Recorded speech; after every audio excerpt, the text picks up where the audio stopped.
Look at me being early. Now let's see who comes in. Just sit here and wait.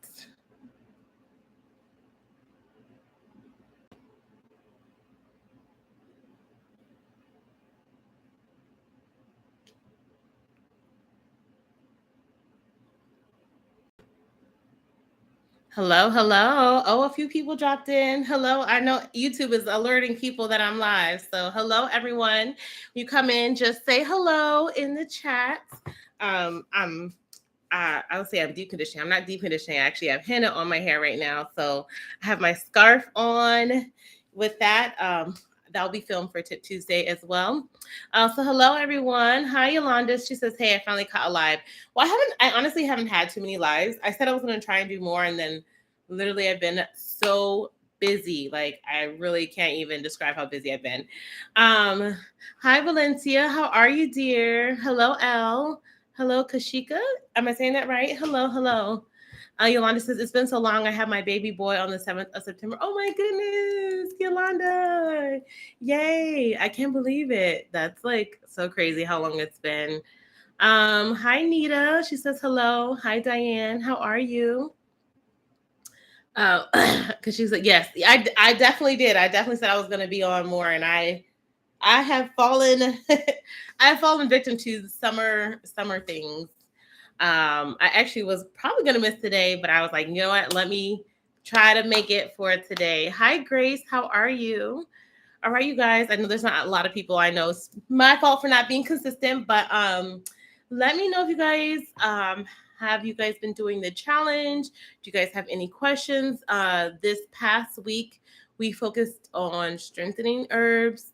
The week before that was moisturizing herbs. So I'm just checking in with you guys. Even though last week for me, we did strength. We used that henna hair tea. Y'all are starting this Sunday because you guys know you're a week behind me. I'm a week ahead of you guys. I'm also still doing a henna treatment a week later, and that's really because my grays have been insane, and so I really wanted to get them covered. I'm actually probably like 2 weeks past when I should have been done a henna treatment. So yeah, that's why I'm doing a henna treatment after doing a strengthening week. Usually I wouldn't do it back to back, but sometimes life happens. Uh Shanarika says, "Hey, can't stay the whole time, but definitely catch the replay. My hair is loving the tea challenge. Awesome, awesome. Do you guys have a favorite week so far?" Yolanda says, "I'm on week 5. I just rinsed out my protein treatment, so I have my deep conditioner on." Perfect, perfect, awesome. Maria says, "Hello, hi, how are you?" Diane says, "Can I use your henna gloss bar instead?" Yes, actually, this week, and I know again, like we did strength last week, y'all don't have to do strength this week too. You could definitely just use my henna gloss bar. That's perfectly fine. That's actually what I use for this week. I use my henna gloss bar. Just bomb, bomb. Oh, you use the cloves tea. Oh yes, cloves are amazing. When are I think the week after this, we might be doing clothes again. I'll make sure to get some more clothes. Y'all, I always be like testing out stuff and doing stuff. And if I don't remember to replenish before I start filming, I just use whatever I have. And I always want to, reflect with you guys with that to say, if you guys don't have every single herb, it's completely fine. Use whatever herbs that you guys have. I'll try to offer alternatives. And usually I have a list of like 2 to 3 herbs. So if you don't have one and you have the others, just go ahead and use the others. That's perfectly fine. Okay, let's see. Kashika says, "I just got on board with the use of Ayurveda and African herbs and hair care and loving it." Awesome, awesome. Are you starting out with just using like the tea challenge like we're doing, or are you using like gloss treatments or mask treatments? What are you using with your new herbal treatments? And herbal hair care, let me tell you, it transformed my hair. 360 in my hair, and I will always use it, promote it. Even if you guys never, I would say, even if you never um, purchase a single one of my hair products, even if you just do the DIYs I give you guys on my channel, your hair will thrive from using those herbs. Okay. The neem was awesome when I work out really hard and my scalp itches. Yeah, neem is so good if you're having that dry and itchy scalp. That is like one of my favorite herbs because I also suffer from like so many like dermatitis, eczema, and that really helps to keep it under bay. Especially, y'all know I work out a lot, and it really does help. Also, y'all, I have, I don't know, can you see it on this camera? I have an eczema flare up, and I'm going to talk about what I've been using for it this past week to keep it under control. But this is the season for me. As soon as like the weather starts to change into like from warm to like coolish, even though it's not yet cool, don't get it twisted.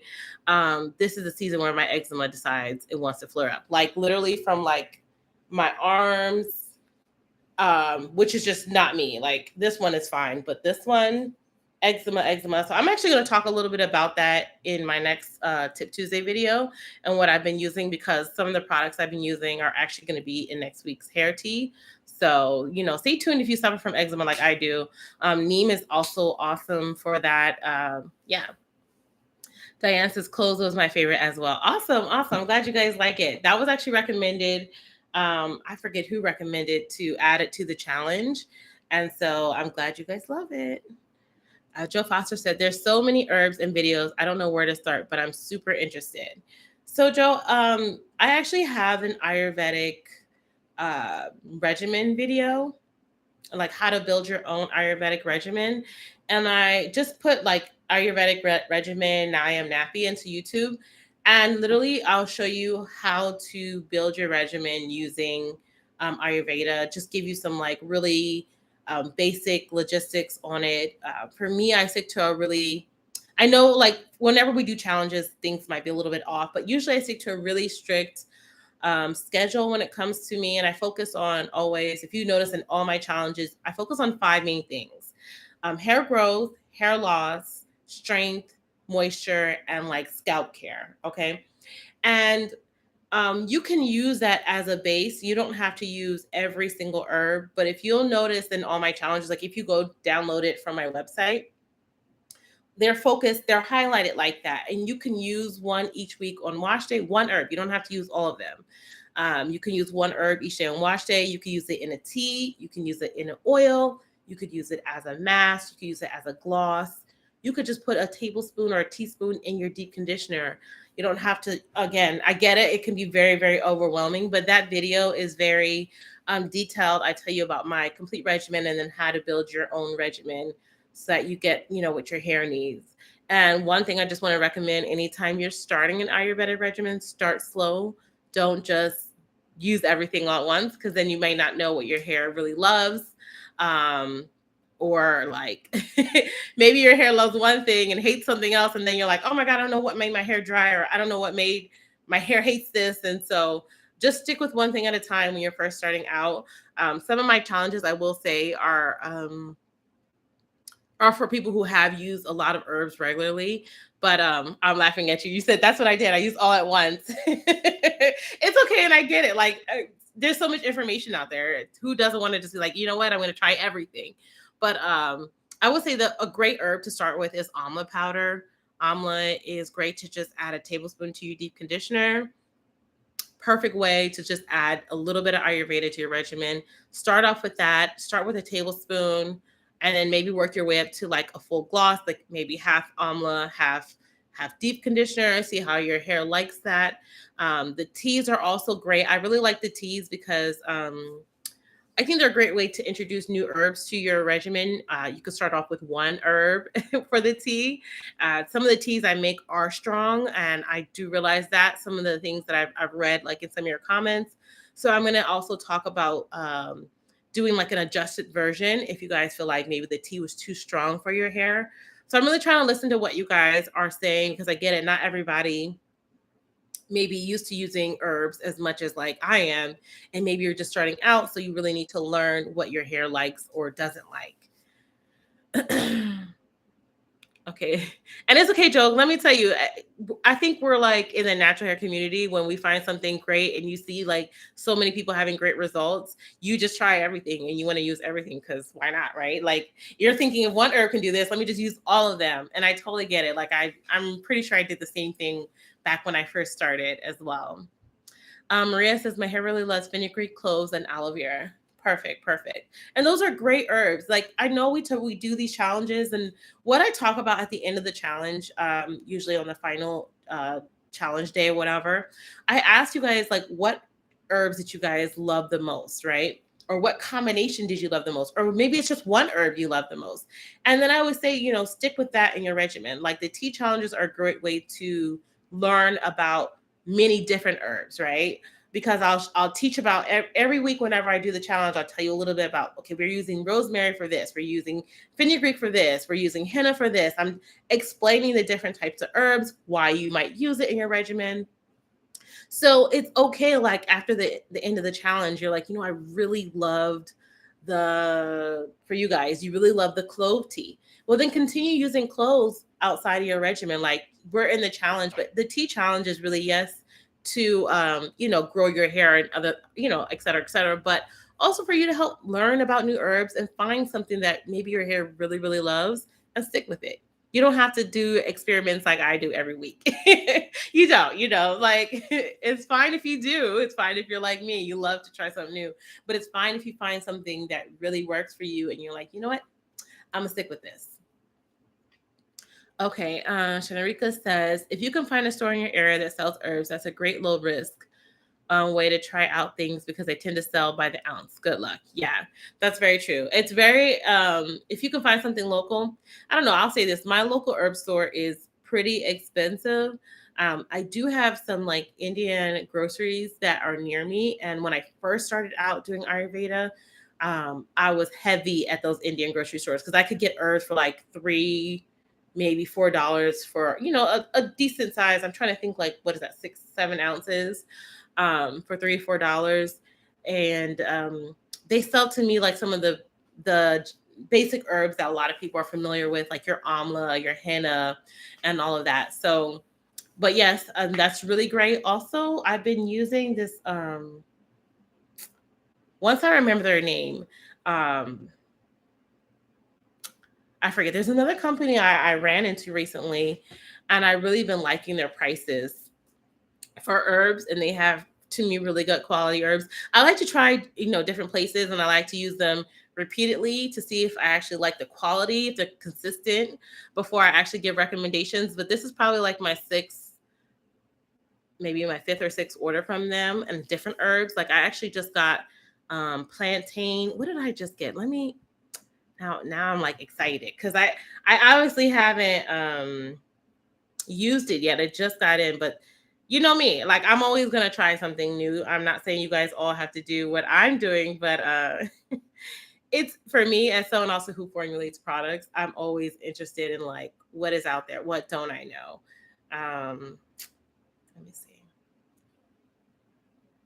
What is the company name? It's gonna drive me crazy now. Actually, I'm gonna just go grab it and then I'll have the company name because it'll be on the thing. So just like give me 1 second. Since my phone doesn't want to work anyway, so.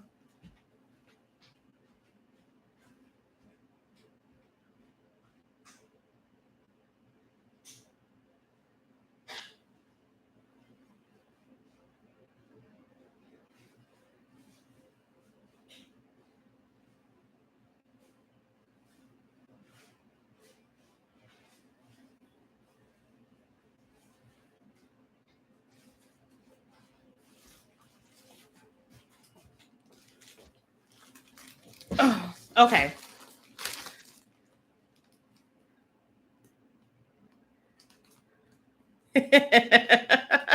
Nika said, now Michelle, you're Caribbean adjacent. It's plantain, not plantain.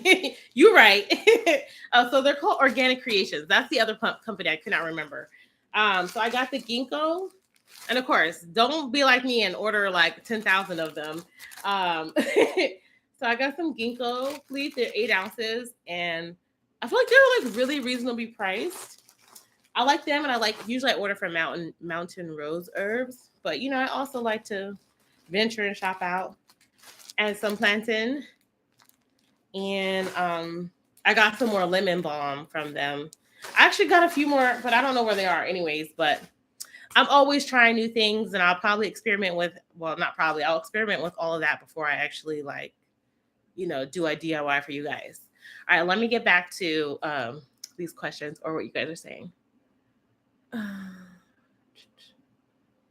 Oh, Catherine says, "Hi, Michelle. Are you able to have the shea butter in the same scent as the shea cream?" Oh yeah, I could definitely make them the same. I'll add that option to the site, especially like in the fall. As we're coming into the fall, I'm actually going to be selling like larger sizes of the shea butter. That was requested by you guys, so I can add that scent to it. That's no issue to add that scent. I already have a ton of it here. Kashika says, "Is there a book of herbs or other resources you can recommend? I love to research more about these herbs." Yeah, actually, if you go to my Amazon store, it's actually in the description box. I actually have an herb book listed that it's one of my favorites I like to use. So definitely check that out. Catherine says, "If I add a little bit of henna powder to the henna gloss bar, will it stain my hair?" Yeah. The henna gloss bar will stain your hair anyways. If you have light colored hair, anything light, the henna gloss bar will stain your hair. I was gonna say if my hands are still. I actually obviously I just did my henna treatment, and I took off my gloves for like one part of it, and my hands were a little bit orange from it. So yes, my henna gloss bar does stain your hair a reddish color. If you add more henna to it, it's definitely going to stain your hair as well. So yes. Dare Jones says, "Yes, I use all the things." It's okay, sis. Some of us do. If you're me, I'm you. We all do the same things. We use everything. I think if you're new though and you don't know what's working or you're trying to figure out or build your regimen, try one thing at a time though. But if not, if your hair likes everything, keep moving, keep doing it, right? Okay. And hi, Nika. And by the way, thank you. I'm not deep conditioning, but I have my henna underneath. So yeah, I'm hennaing. So I got my headscarf on today. Dare says, "I have micro locks, so I'm doing an amla mix and a fenugreek clove tea, and I spray one or the other on alternate days." That's perfect. That's actually really, really good. Someone else had mentioned that they had locks during this challenge and they were wondering if they could participate. And I was saying this is probably one of the best challenges to do if you have locks, braids, or any type of protective style, because you're just spraying the tea on your roots and down the length of your hair, which is a great moisturizer or, I should say hydrator, as well as getting those benefits from using the herbal mix. Yolanda says, "Wow, I have been ordering from them for a while. I love their quality and their delivery is so fast for me." Yeah, same, Yolanda, same. They've been really fast. Like I said, I tried them a few times and I actually really, really love them. I'm obsessed. So I've been ordering in bulk. This is probably like my 5th order from them. And I'm like, okay, I'm going to continue ordering from you guys. So I like it. And I think they're very affordable. Okay. Yolanda says, "Wow, okay, no, that's Joe Foster. As soon as you say an herb and it works, I go running to it. So if I start with one herb, how long before I switch or try another?" I would say use one herb for like 3 to 4 washes and see how your hair responds and if your hair likes it. And then if you want to try something else, so like I think like a good base couple herbs to start off with: amla powder, fenugreek, and neem. Okay. Amla, it's great for hair growth, for hair loss, hair regrowth, rich in vitamin C. It's a really great herb to start with. Fenugreek, because you can hydrate it and make like a hair mask with it. You can make like a tea from it. You can spray that on your scalp. It's great for hair growth and for hair loss. When you hydrate the fenugreek powder and you strain it, it makes like a really gelatinous mucilage. I actually have a video on it, how to make like a mask from it. You can use that like multiple ways. You could also make a fenugreek oil with it.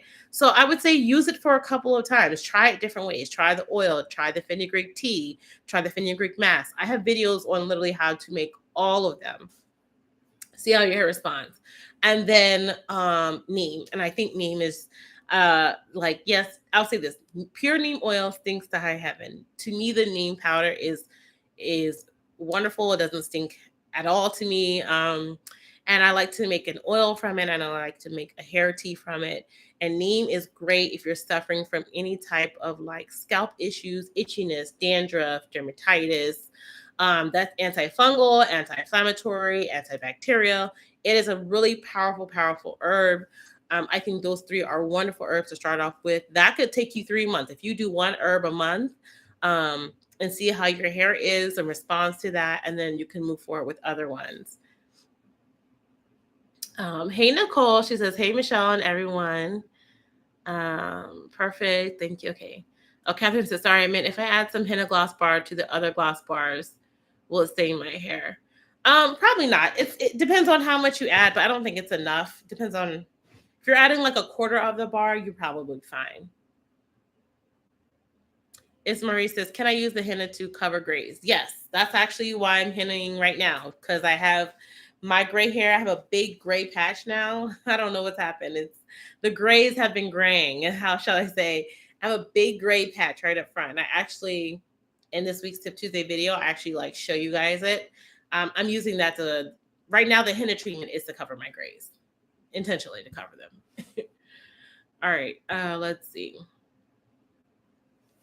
Nika says, I'm in the same boat sitting here deconditioning under my head tie. Yes, yes. The Brooklyn Knight says, I skipped the henna tea and just did a henna treatment this week. My hair looks great. Perfect, perfect. I haven't had a henna treatment in a long time because I've been on an amla kick. And that's perfect. You know, and again, with the teas, they're just suggestions. If a mask treatment or gloss treatment is better for you, by all means use it. Like I said, I used henna tea last week, and remember I froze the remainder of it because I wanted to do a full henna treatment this week. I just didn't have enough time last week, so I was like, you know what? I'll have time this week. So I'm sitting here with, hopefully, I'm going to try and put it on my hair for like 4, maybe 5 hours. Leave it on my hair for that long, since I have a little bit of time today. So yeah, skip the tea. The henna treatment is perfect. Perfect. Okay. Shanarika says, it was me and has been awesome. Love, been able to keep my hair in twist during the show. Oh, perfect. Perfect. I'm glad. Hey, Emma. She says, hey, everyone. Yolanda says, so I've been thinking about after my pregnancy how hard, oh, shoot, I scrolled. How hard this postpartum shedding might hit. I want to stay on top of it. What is your advice for trying to stay ahead of postpartum shedding? Because I don't want to lose all of my new growth that I've gained during the pregnancy. So this is always going to be a really hard one. And I want to recommend definitely like talking with your doctor. I will say a lot of women, because the hormone shift and the hormone imbalance, a lot of people experience that postpartum shedding. So I would talk with your doctor, but I would recommend using herbs that focus on hormone balance. I would think about like maca root, and I'm not talking about just topically, and this is why I say talk with your doctor before taking any herbs, but like maca root. Also be careful with maca because it could also, I would say, can increase your sexual desire. And if you're not trying to get pregnant right away again, be careful taking it because people get pregnant back to back using that. Also, you want to, let me think, you probably want to look at adaptogenic herbs. That's your, why my brain just drawing a blank on it. That's your holy basil, your ashwagandha. But again, those herbs are fine to use topically, but because you're going to be like breastfeeding and all of that, talk with your doctor about helping to keep your hormones balanced during this time. Because to me, I mean, I don't know everything about postpartum. I don't have any kids. Just talking about research that I've seen, it's really that your hormones that just kind of send you into severe shedding. I know a lot of people still take their prenatals after they have their baby for like a month or two to help keep those nutrients and vitamins up.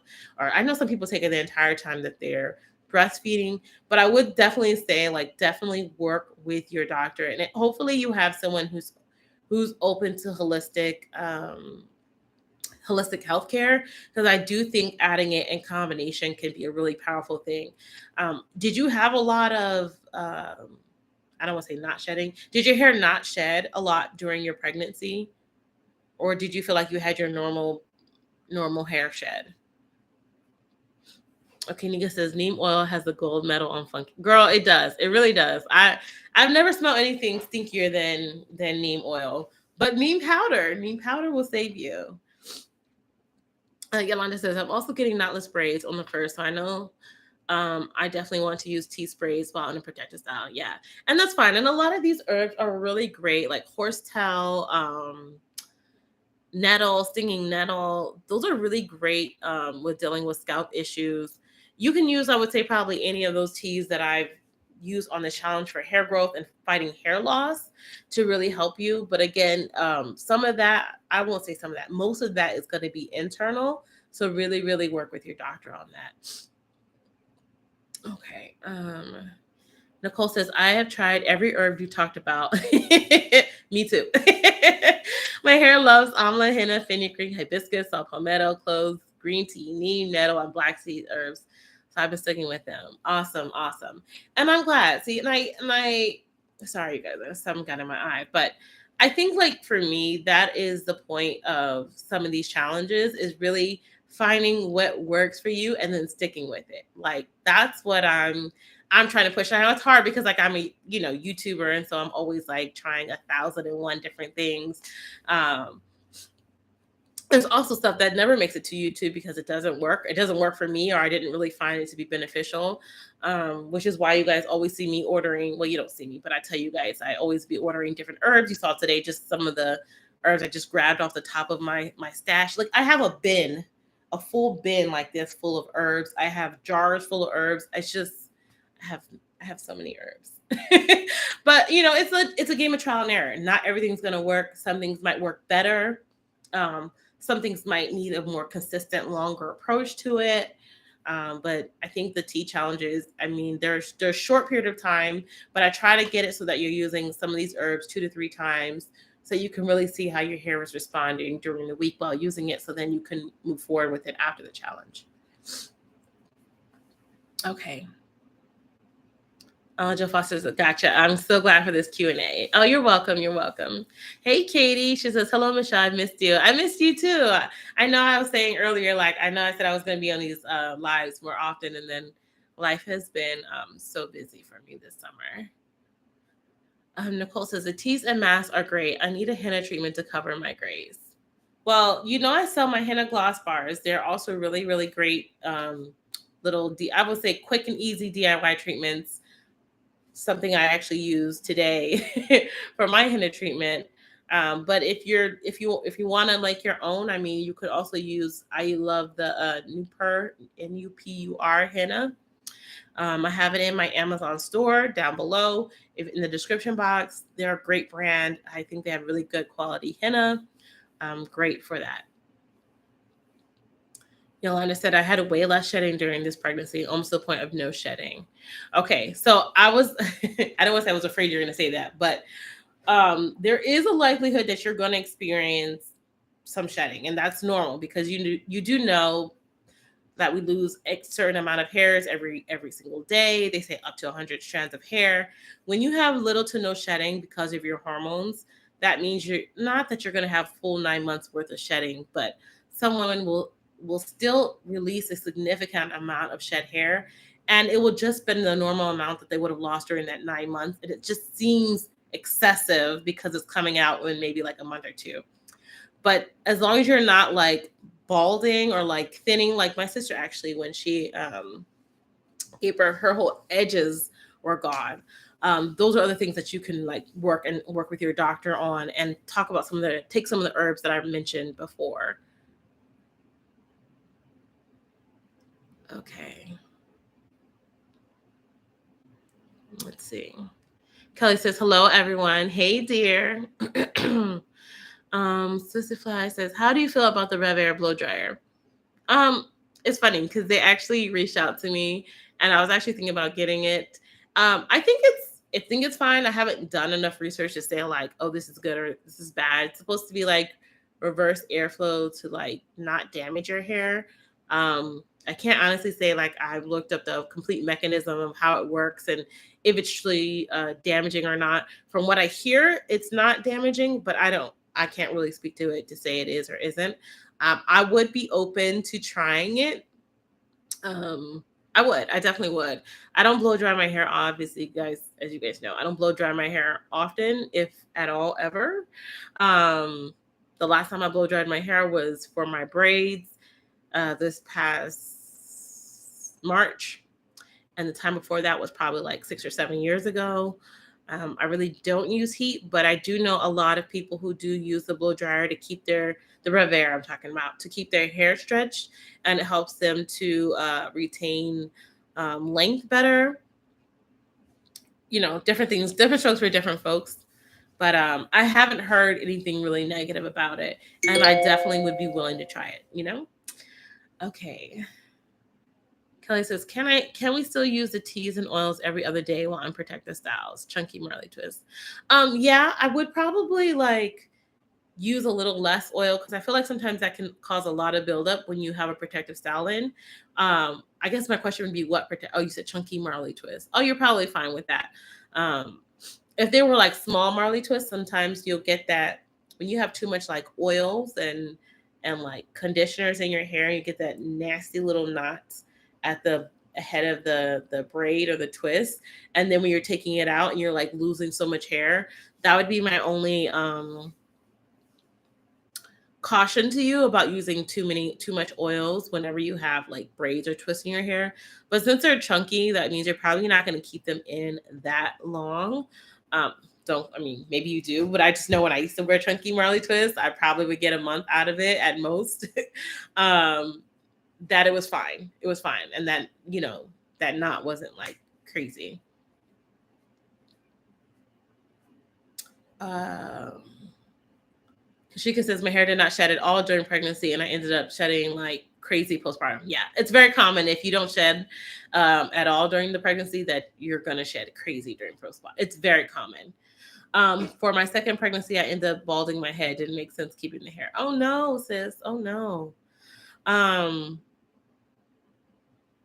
did you talk with your doctor about like getting your hormones? And I know, and this is hard because I say that to say like I understand that most doctors don't necessarily, I don't want to say they don't necessarily care because I do think that they do care, but some of them just say that's a normal process. That's just a normal process of when you have a baby, and that's normal to have hair shedding afterwards. But sometimes when you find a really good doctor that can help with your keeping your hormones balanced, that can really be beneficial. Now, if you're losing like all of your hair, like you're balding, I feel like that definitely should be something you should go back to your doctor and talk about. And I'm sorry you had to shave your head because that's really excessive. That's to me really excessive. Probably using teas and all that stuff during that time would have been maybe somewhat helpful. And I'm not just talking about topically. I'm talking about internally. Um, Also for you, I want to know, did you still take your what do you call them? I just said their name. My brain today. Did you still take your, what do you call them? The pills that you take when you're pregnant? My brain is like, I don't know what we're talking about here. Um, Postnatal, prenatals. Did you still take your prenatals when you after you had your baby? Thank you, Kelly. Yes, my brain was like, dude, blank line. Did you still keep taking them after you had your pregnancy? Thank you, guys. Nika says, something I've been thinking about more often recently is why do so many of us have scalp issues? We all live in different places, so why is it so common? Things that make you go, That is a really good question, actually. Hmm. I wonder, is the scalp issues related to the products we're using, or is it related to the environment? Is it more related to the food? I'm probably leaning more towards food or water that we're consuming.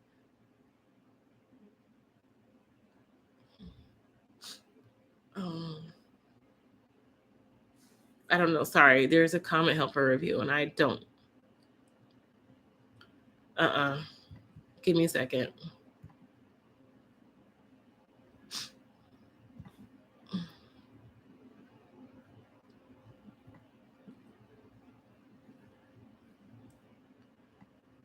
Sorry, you guys.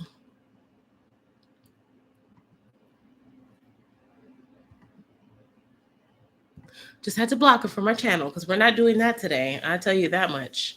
Um, Yeah, but I was saying, it could be the food. It could be um, probably the food that's in our communities. Also, probably the hair products we've used for years and years and years. That's a really, really good question.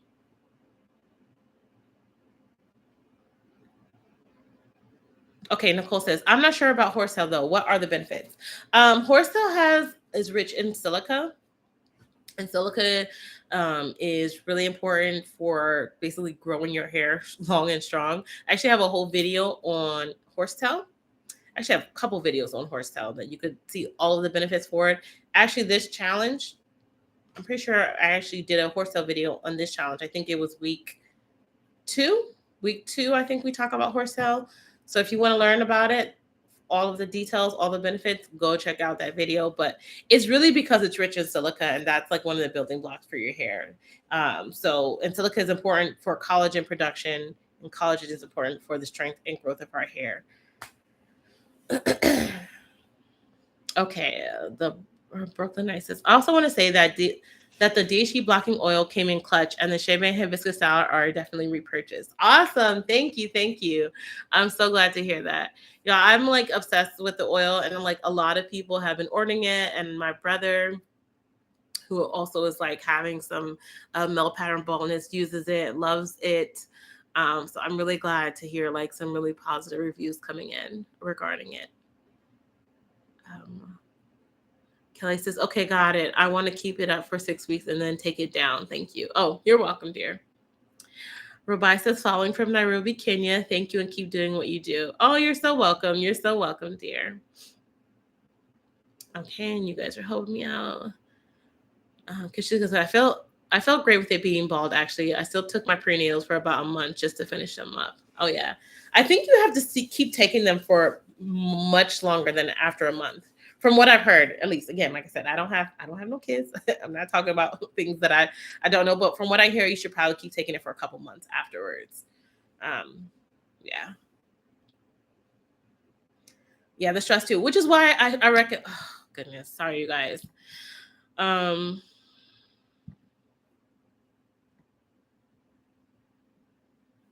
like blocked him and then he made another account. Some people are just really so miserable.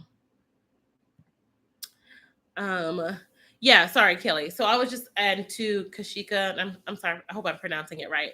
I do recommend also the adaptogenic herbs because they do work with like stress, hormones, and all of that. Because you understand, like delivering a baby is the most stressful thing your body probably ever endures. So you really, really can balance it out with using herbs in your regimen. And I'm not just talking about topically. Yeah, yes, topical benefits are phenomenal, right? They can work right down at the root level, but taking them internally, especially when you're trying to balance your hormones and trying to balance your stress levels back after your body just created a whole human, is really, really important. Sorry, I'm gonna make sure I like keep scrolling down because I don't want him to create another account and deal with nonsense during this live. So, okay. Let's see. Kashika says, when I balded my head, I started my Ayurvedic journey. I made a massage oil and was the only thing I used besides shampoo and conditioner for a while until my hair started growing back. Yeah. Massaging is also, and we did this actually in my last tea challenge. It was a tea and massage challenge. Do not underestimate the power of just massaging your scalp alone, even if you don't have an oil on your hair, even if you're just using one herb or no herbs. Massaging actually helps to like stimulate the hair follicles and bring that blood flow to them, which brings nutrients to them, which helps them to grow better. But again, you want to have enough nutrients in your system so that your hair gets those nutrients when you're massaging it, right?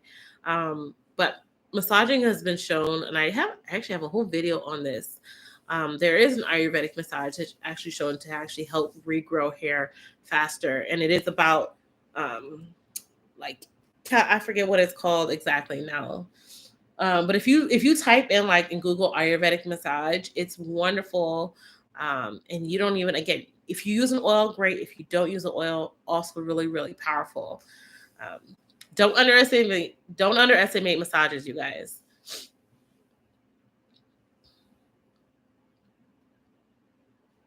Okay, let's see. Okay, Robin says the back of my hair is so much healthier than the front, which is dry and breaks. Hoping the DHC oil can help. Yeah. What else are you using? Sorry. I have the ponytail like right here, so sometimes it gets a little bit heavy on my head. All right. What are you using, and do you notice if you have like a different texture in the front of your hair than the back of your hair? And what are you using to moisturize or to hydrate the front of your hair? And I say that to say, because Robin, like my hair, I probably have like three different porosities on my hair, and you guys actually know like the middle of my hair because I had CCCA.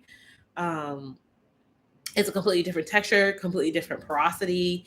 It's rough. It needs more TLC than any part of my hair, okay? And then I have like a strip of like 4C right underneath it that is very I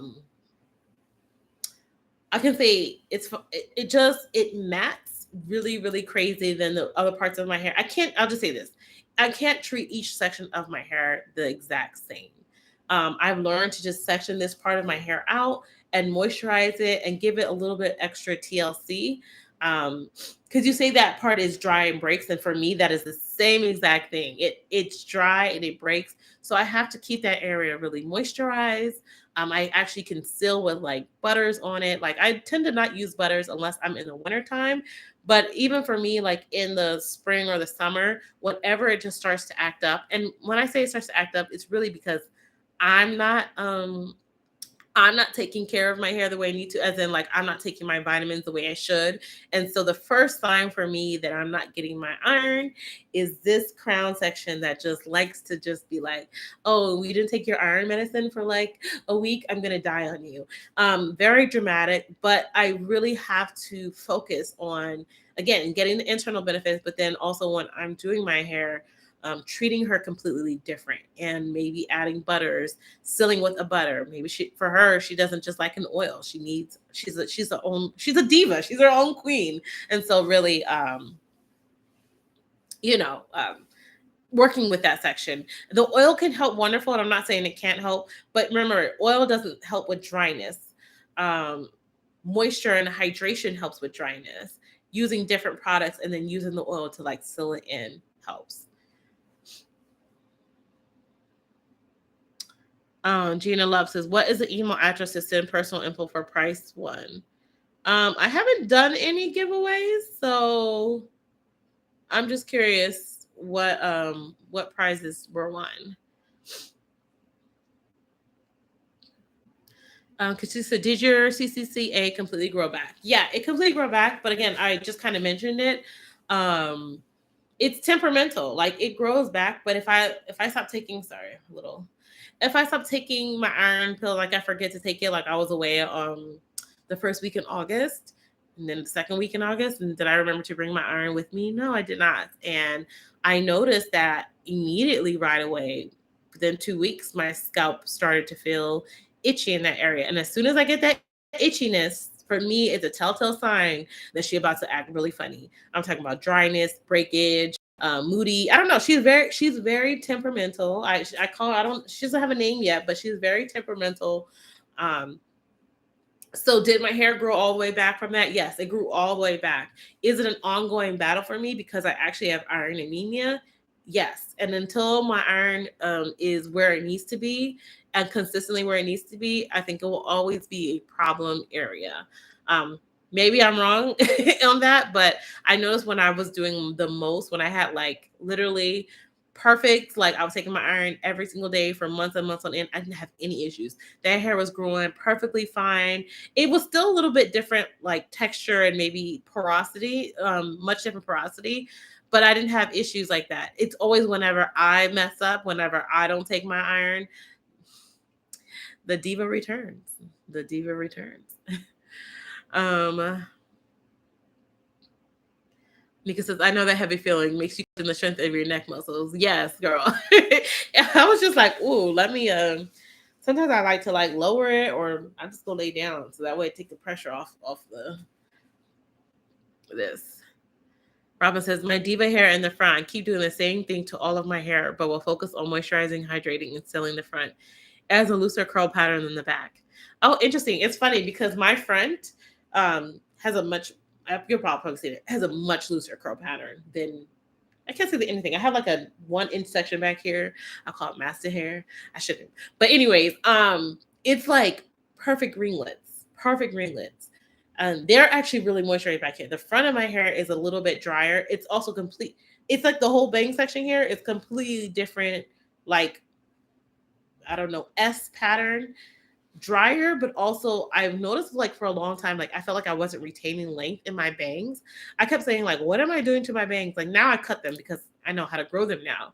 But for me, I had to really like seal that hair. And I'm like, how is the looser texture of my hair the most, not the most problematic, because y'all know Diva back here is the most problematic, but it's very like prone to breakage, was not retaining length. Like it was just so problematic. And I'm like, you're the loser. I thought like looser this is also, got to question your thinking. I thought the looser pattern would be the easiest. It wouldn't be the most problems. And it's actually the most problem, not the most, but it's also very, very problematic. But it does require higher deal of moisturizing for me. And also sealing. Like I literally put butter at the ends of her.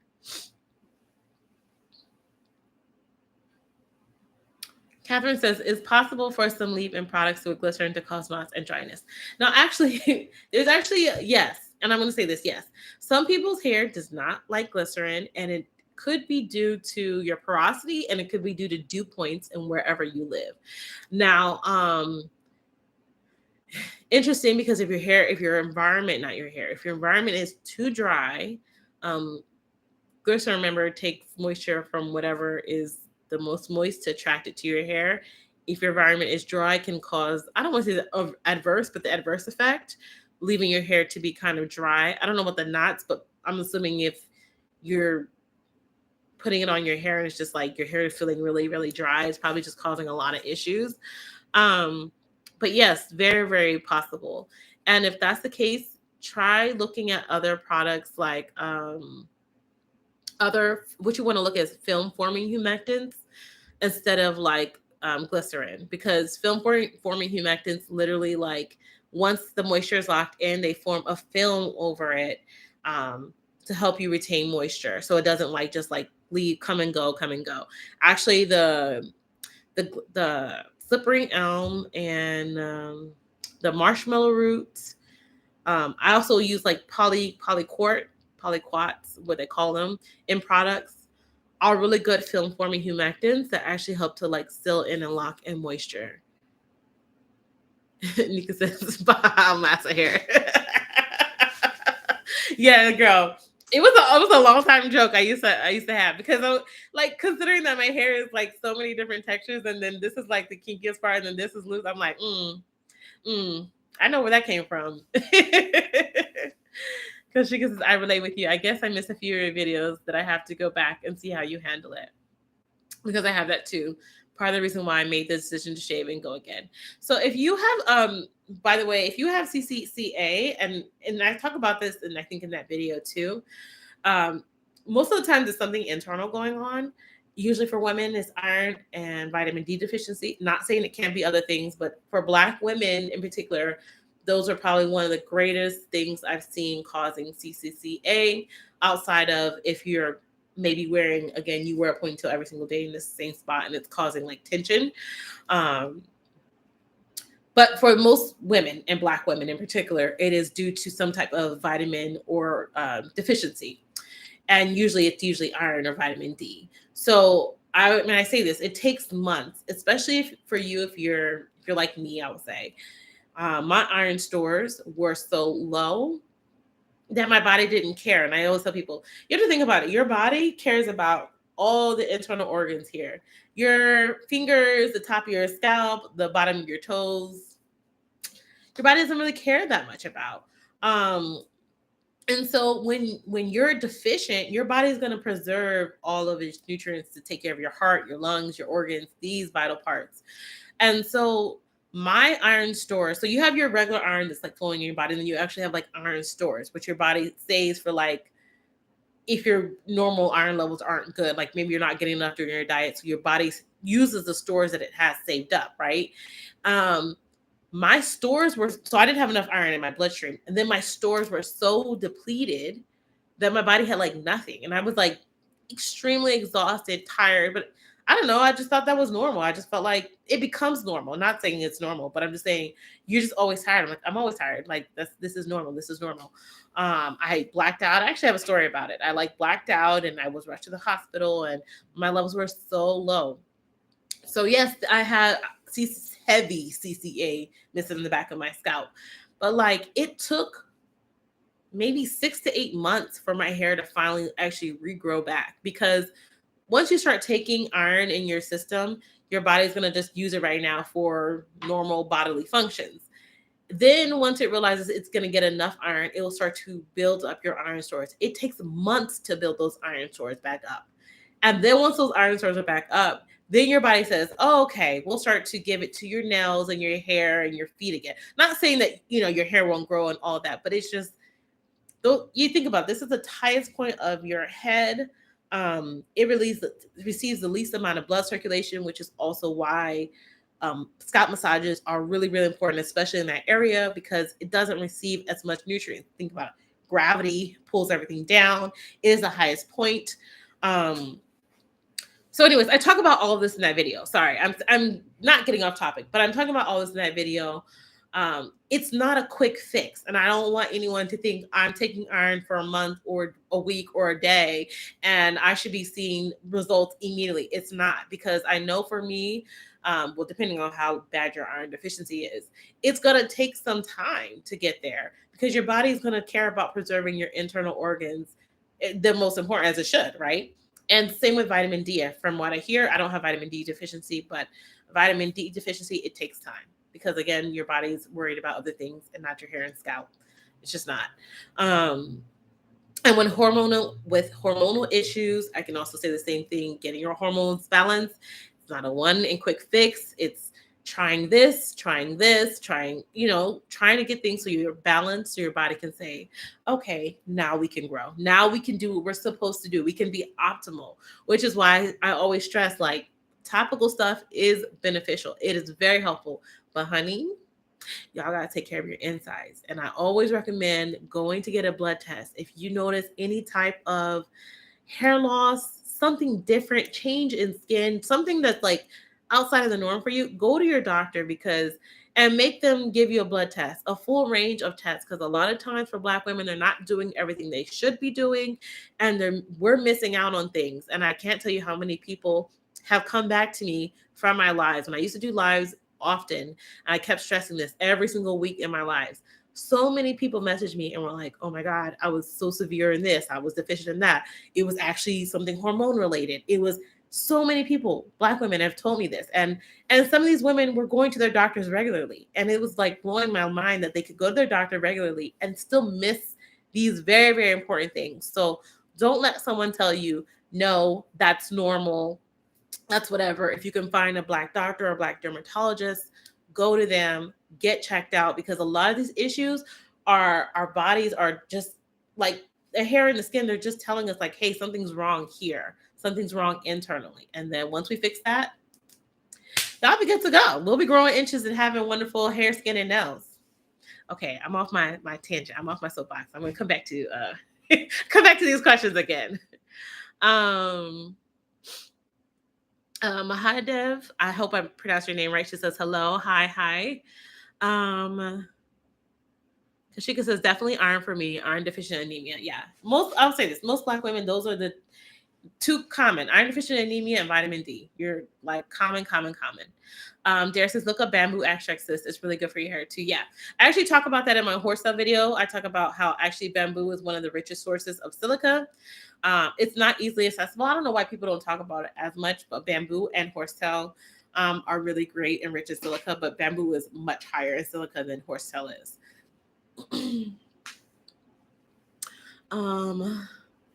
Adatutu says, can only leave-in be used to moisturize? I found that water makes my hair tangled even when detangling.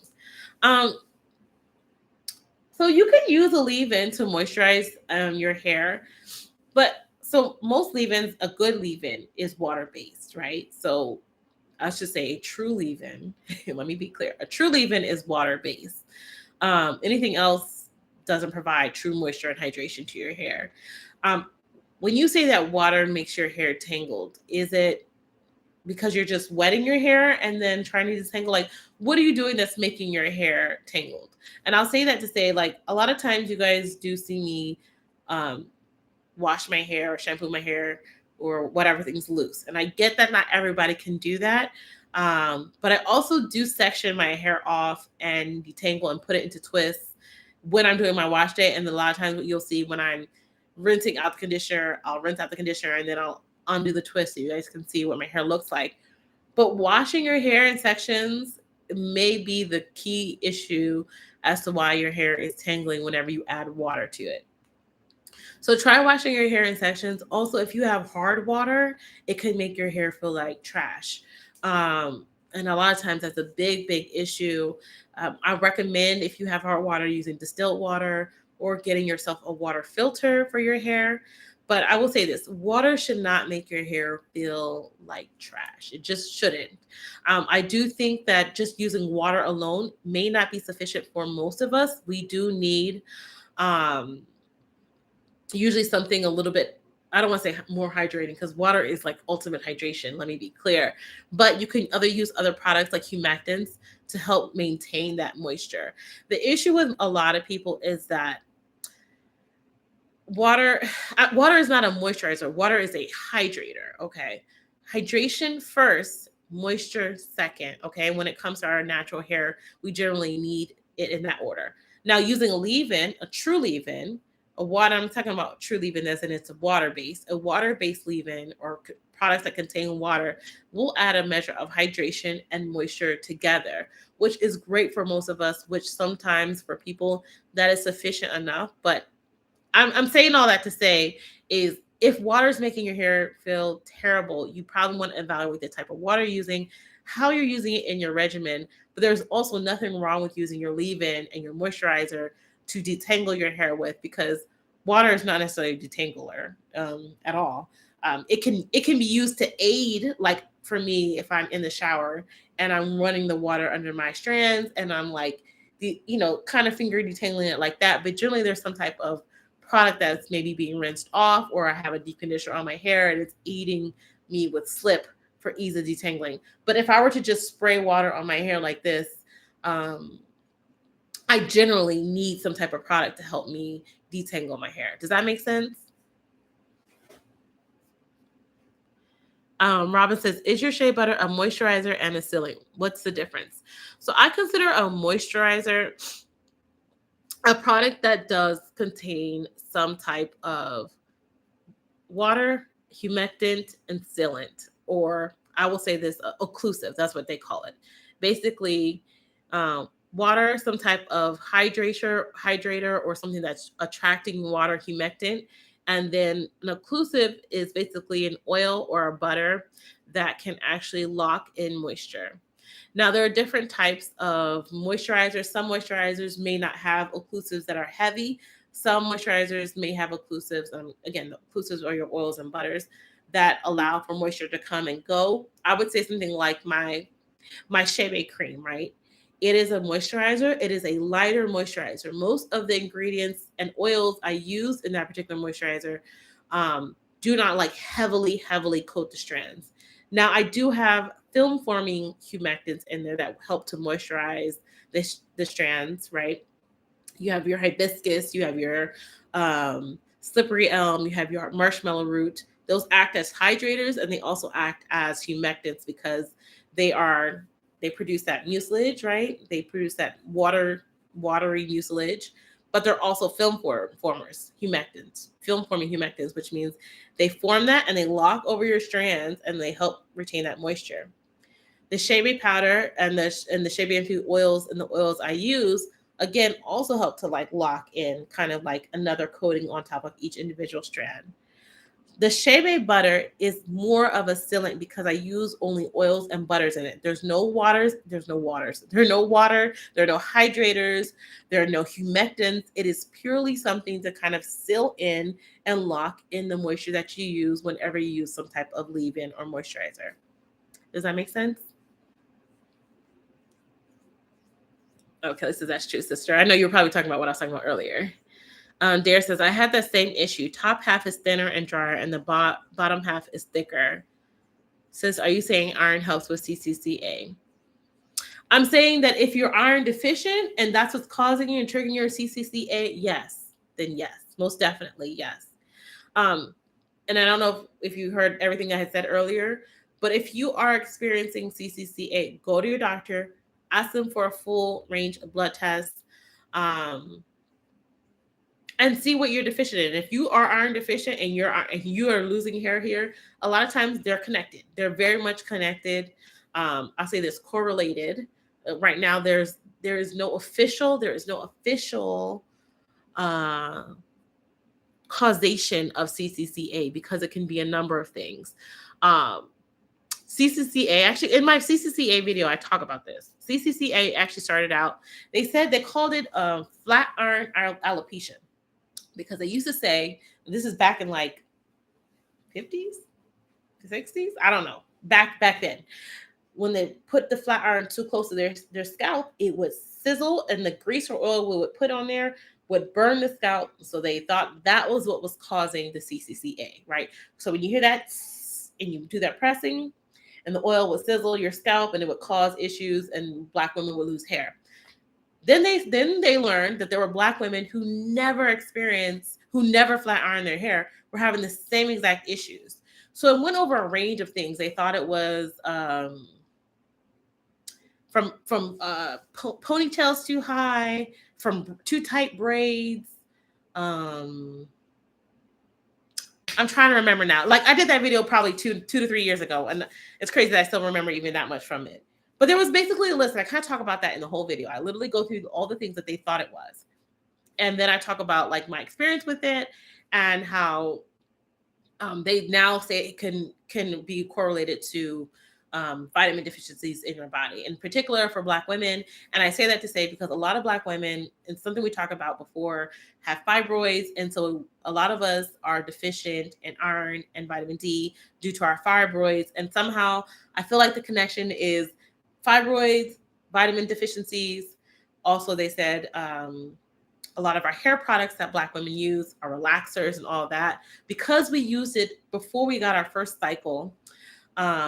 The chemicals that we use in our bodies actually messed up and cause I don't know. There's correlation and there's causation, and no one is willing right now to say what the causation is regarding it. And it could be a number of things, but they do say, like, when we use those chemicals before we got our periods, it can definitely impact how our bodies respond and act now, why we're deficient, why we have more fibroids, why we have more cancer, why Black women have more set of issues. And it's not just the relaxers, it's also hair products that we were using so young that cause hormonal issues, because, there were a lot of hormone, what do you call them? Like, they're hormone disruptors over time, before we even got our first periods, that we've been using since early childhood, that white people and other races never used. I feel like if they put a causation to it, right, and not a correlation, then you can sue. So let's not put a causation. Let's just say we don't really know why. But I say all that to say, I know you were asking, does iron help with CCA? And I got off on another tangent. But yes, if you're iron deficient, a lot of times it does trigger your CCCA. So definitely get your iron levels back up, not even just for the CCCA, sis, but for your overall health on your body. Because I can't really stress enough how important it is to get your iron stores and get your iron back to where it needs to be, as someone who struggles with that consistently, and probably for the rest of my life, right? Okay, I'm gonna get off my soapbox. I'm gonna come back down. Okay. Says, yep, same thing. Bottom half is thick and retains lots of length, but then I have a mullet look. Octavia says, hi, everyone, and purchased a shower filter from Home Depot for my skin and hair.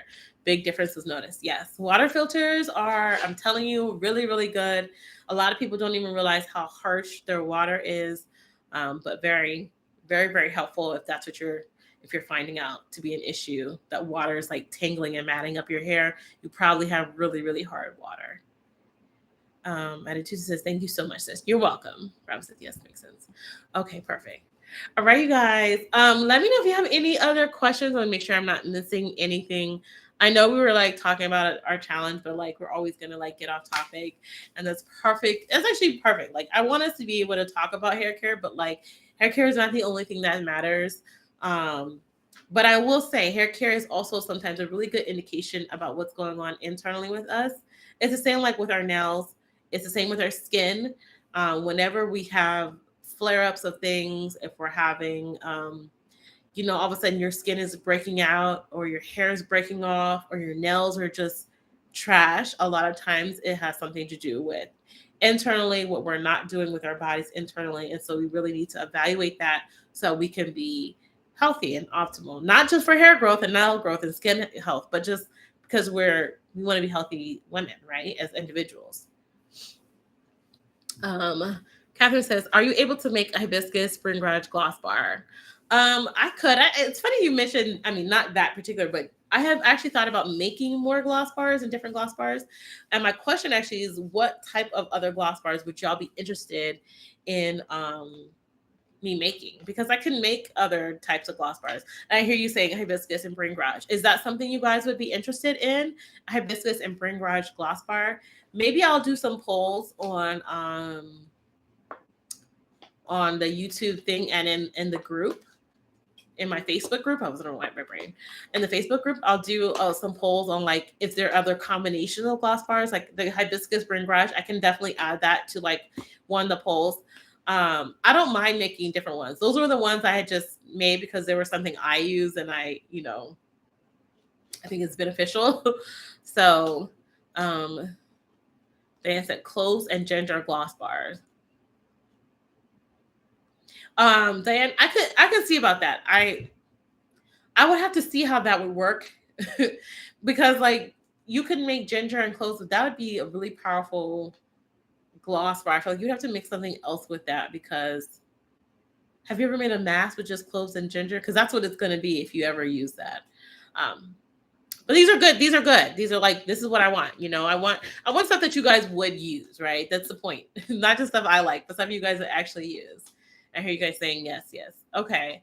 I love them even more than the conditioners. Yeah. They're actually my favorite. Like I use them all the time, like all the time. And especially because I'm doing 100 million things right now. I melt that thing down and just whoop. How about Hamun powder? I've never heard of that, Yolanda, but I'll definitely take a look at it. Catherine says Shebe and Abunu. I'll say this. I probably won't do anything Shebe base that goes on the scalp because from what I hear is that Shebe does not belong on the scalp. So I probably won't be doing something like that focused on the scalp. What I could do, and someone actually mentioned it. So I don't know if you guys remember, I did conditioner bars, like, I don't know, 2 years ago, a year ago. I don't know. Time is like, it's all blurring together. I wouldn't mind maybe doing like a Shebe and Ambunu conditioner bar because that wouldn't require you to heat it up and then potentially get it on your scalp, but you could just focus it down the length of your hair. I had sent samples of my conditioner bars out to like people like, I had just made 6 of them and I was just like, I don't need all 6 of these.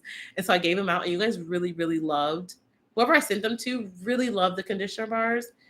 So I thought about maybe adding some conditioner bars and I would maybe do like the Shebe and Abunu as a conditioner bar as opposed to a gloss bar because from what I hear, Shebe doesn't belong on the scalp and I'd be weary of people not listening to that and just putting it on their scalp and then having issues and then I'm going to be getting messages like this broke off my hair and I'd be like So okay. Brahmi. Yeah, I can do like a Brahmi. I would mix Brahmi with something else. Brahmi, Amla. I'll say this: Brahmi can be strengthening, Bring Raj can be strengthening. So I would do something balancing with those type of bars. I thought about adding like aloe to one of them. So maybe like a Brahmi aloe bar or Bring Raj aloe, Bring Raj hibiscus aloe. I don't know. I'll literally will save all that you guys are saying here. I'll put some options in like the Facebook group of like gloss bars, potential gloss bars. And then I'll also will ask you guys for suggestions. Because again, the point is you guys, right? They're for you. Robin says, sorry, silly question. Why are they called gloss bars? Okay, so they're called gloss bars. Okay, so a mask treatment usually is just the herbs and water, right? And you mix it together to make a mask. A gloss bar is usually an herb, water, or some type of liquid, and usually contains butters, oils, or conditioners. The gloss part means it contains the other moisturizing agent to it, or moisturizing component. A lot of people find that mask treatments are really harsh. The gloss treatments are actually very, very moisturizing. So my gloss bars, they do contain oils, butters, and I also use a conditioning emulsifier in it so that you're getting like a conditioner mix with the herbs. So it's very, very moisturizing, even for herbs like henna that people find to be very drying. But using the gloss treatment with it, right, the moisturizing treatment gives you strength and moisture in one bar and leaves your hair feeling amazing afterwards. So that's what the gloss is. Hey, Pamela, how are you, dear? Robin says, love the idea of a conditioner bar. Yeah, I don't know why I never like went with it, because it was definitely very easy to make, and actually I would say, what do you call that? A very green alternative. I'm also like trying to think of better ways with using a little bit less plastic, because I do want to be conscious of the environment, but I also want to deliver products to you guys safely. And so I do be thinking about better ways to make my products a little bit more green. But conditioner bars are also a very green thing, because there's no bottle. It would come in, I hate to say this, but it usually would come in like a little plastic wrapper, or maybe I could get a cardboard little box. I don't know. I'm thinking out loud here, but definitely thought about the conditioner bars. I also saw a brand do conditioner bars, and I was like, "Ooh, why didn't I do it before they did it?" Because I've already made them like 2 years ago. But anyways, I digress. Diana says, "Can you make a gel to define curls for wash and go?" Yes, yes. Actually, the hibiscus lime will come with a gel. Um, definitely working on that. Definitely working on that.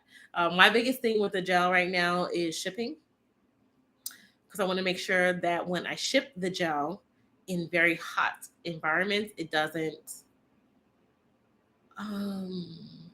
It still maintains its gel-like form, is what I'm kind of working on right now, and I'm trying to do this as the most natural, obviously, effect. And I hopefully, if I get it the way I want it to be, it will.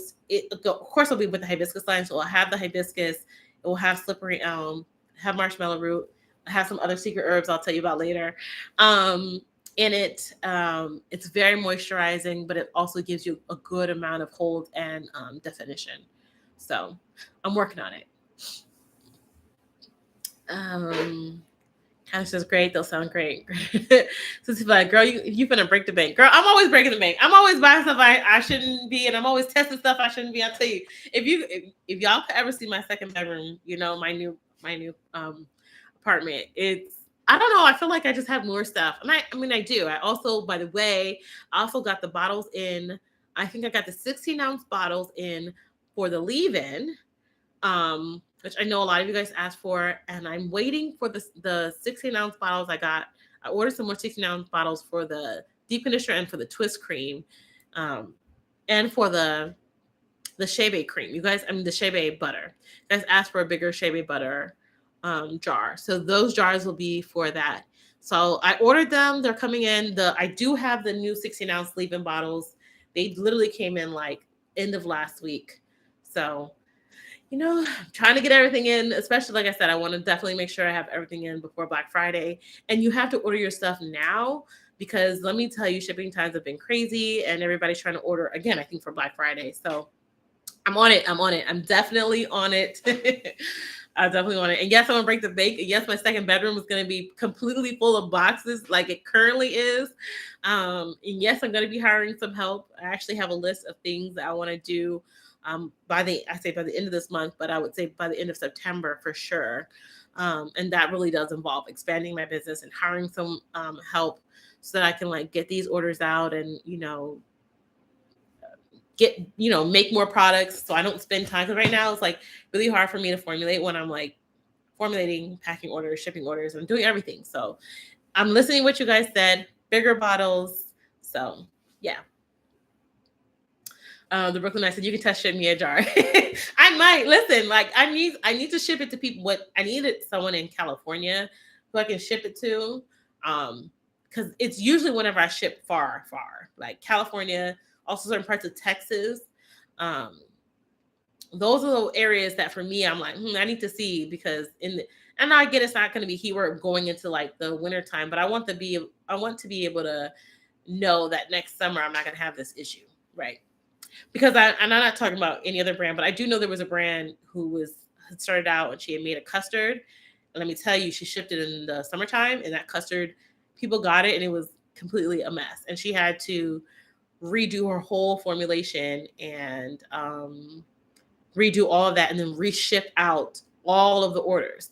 And like and let me tell you this, I'll tell you one thing for sure. Watching all the new brands that I used to follow back, when I first started, before I even was making hair products, so I was just an influencer. Watching all the struggles of them, I have learned so much about like, okay, don't do that.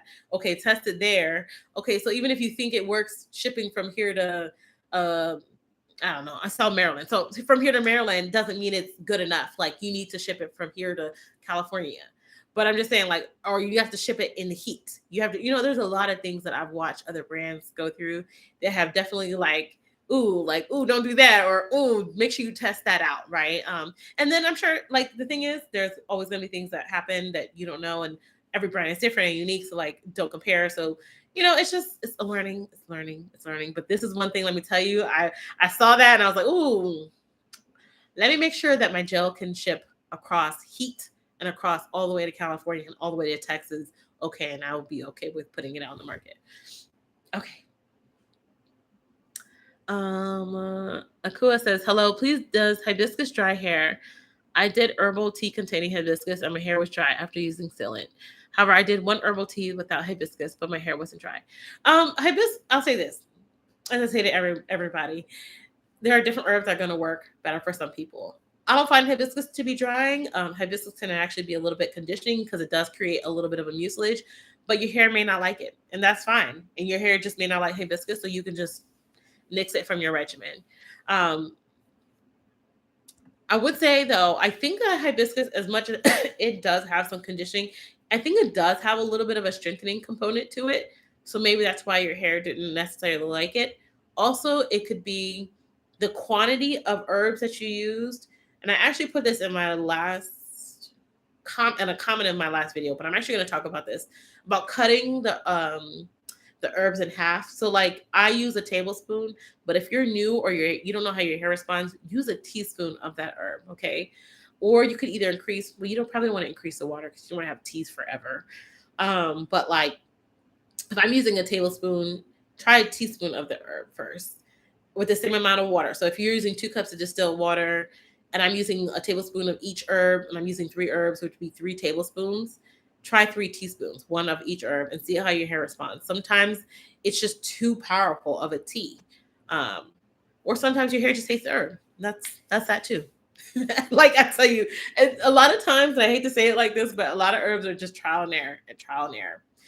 Some hibiscus for some is very moisturizing.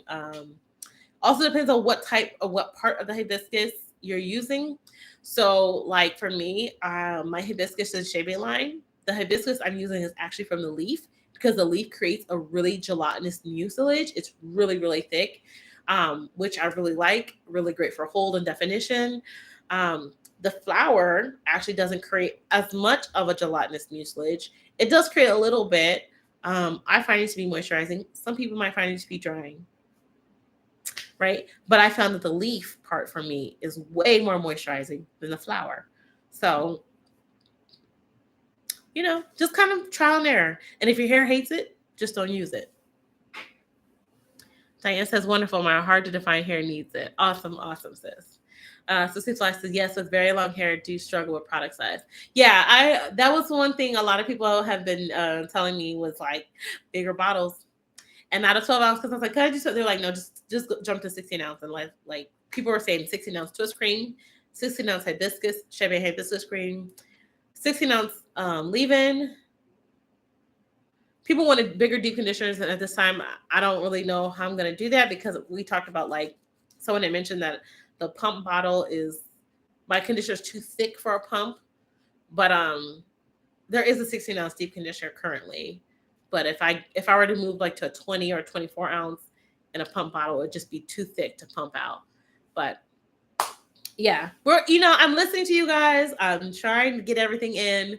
This is how you expand your business. You got to do it a little bit at a time. Try not to overwhelm yourself and hire help when you need it. Hi, Azalea. She says hello. Yeah, Diane, bigger jar, twist cream. Yes, that is on the things. As soon as I get my new bottle, because I have probably like, I have a big box in there, but it's probably like 30 left because I was using it for the deep conditioners. Right now, the deep conditioners were the only things that were of 16 ounce. And it's very interesting because I wasn't sure how many people were actually really interested in the 16 ounce sizes. And they went much quicker than I even anticipated. So it's just telling me, all right, you guys like it. You guys are telling me you want more. So let me go ahead and do that. All right, you guys, is there any more questions or anything you want to talk about? If not, I am going to go about my day because I need to finish filming. I actually got to finish up my laundry, cook some food. What y'all eating tonight? What y'all eating for dinner? Yesterday I made, I don't really know what to call it, but like I do like a shrimp and a white wine and heavy cream garlic butter sauce with some pasta, and I threw in some mushrooms and broccoli. And so I made that last night. I made enough for 2 days, so I'm gonna eat that for dinner with a little glass of wine. But yeah. Oh, thank you, Mahan.